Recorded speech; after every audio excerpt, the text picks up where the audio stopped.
നമസ്കാരം.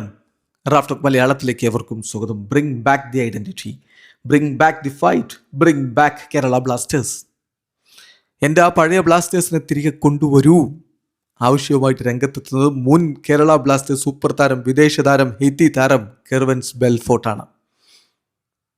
ബ്ലാസ്റ്റേഴ്സിന് ഇന്നലത്തെ പ്രകടനമൊക്കെ കണ്ടാൽ ബ്ലാസ്റ്റേഴ്സിന് ഇഷ്ടപ്പെടുന്ന ആരായാലും ഇങ്ങനെയൊക്കെ പറഞ്ഞു പോകൂ. അദ്ദേഹം വിശദമായിട്ട് തന്നെ പറയുന്നുണ്ട്. നമ്മളെല്ലാവരും ഓർക്കുന്നുണ്ട് 2016. അത് റിസൾട്ടുകൾ കൊണ്ട് മാത്രമല്ല, പക്ഷേ ടീമിൻ്റെ ഐഡൻറ്റിറ്റി കൊണ്ടുകൂടിയാണ്. ആ സ്ക്വാഡ് കളിച്ചത് ഹൃദയം കൊണ്ടായിരുന്നു. With heart, discipline, unity and pride. അങ്ങനെയാണ് അന്ന് ആ ടീം കളിച്ചത്. എല്ലാ പ്ലെയേഴ്സും അന്ന് ബാഡ്ജിന് വേണ്ടി പോരാടി. കളിക്കളത്തിൽ ആ ഒരു കണക്ഷൻ വളരെ കൃത്യമായിട്ട് ഫീൽ ചെയ്യുന്നുണ്ടായിരുന്നു. ഇന്നോ നമുക്ക് we need today what we need is not just change. ഇത് വെറും ഒരു മാറ്റമല്ല നമുക്ക് ആവശ്യം, പക്ഷെ കൃത്യമായൊരു ഡിറക്ഷനിലേക്കുള്ള പോക്കാണ് വേണ്ടത്. ഒരു ക്ലിയർ വിഷൻ, അത് വെച്ച് ടീമിനെ റീബിൽഡ് ചെയ്യണം. അത് ആ പഴയ സെയിം വാല്യൂസ് റിഫ്ലക്റ്റ് ചെയ്യുന്ന വിഷനാവണം. അത് വെച്ചാണ് റീബിൽഡ് ചെയ്യേണ്ടത്.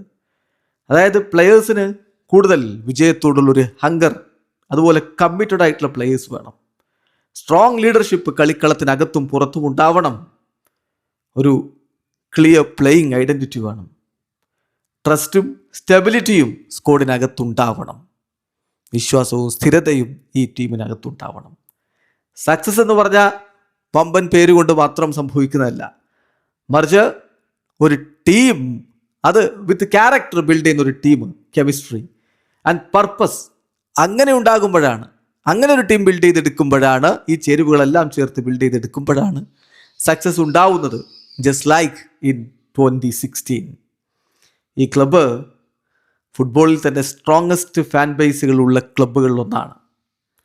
തീർച്ചയായിട്ടും they deserve a team that fights for every ball and represents their passion. ആ ആരാധകര് അത് അർഹിക്കുന്നുണ്ട്.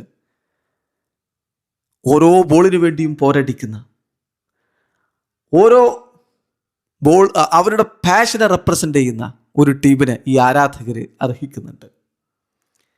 ഇപ്പോഴാണ് ആ മൊമെൻ്റ് റീബിൽഡ് ചെയ്യേണ്ട, ആ ഒരു സ്പിരിറ്റ് റീബിൽഡ് ചെയ്തെടുക്കേണ്ട സമയമാണിത്. അത് വെറും ഒരു പോരാട്ടത്തിന് വേണ്ടിയിട്ടല്ല, കോമ്പറ്റ് ചെയ്യാൻ വേണ്ടി മാത്രമല്ല, മറിച്ച് വീണ്ടും ആരാധകരുടെ വിശ്വാസം തിരികെ പിടിക്കാനാണ്. Bring back the identity, bring back the fight, bring back Kerala Blasters എന്ന് പറഞ്ഞുകൊണ്ടാണ് അദ്ദേഹം ആ കുറിപ്പ് അവസാനിപ്പിക്കുന്നത്. യെസ്, ഇത് തന്നെയാണ് ഓരോ ബ്ലാസ്റ്റേഴ്സ് ആരാധകരും പറയാനുള്ളത്. വീഡിയോ അവസാനിക്കുന്ന ഫുട്ബോൾ ലോകത്തെ കൂടുതൽ വിശേഷങ്ങളുമായി റാഫ് ടോക്സ് എത്താം.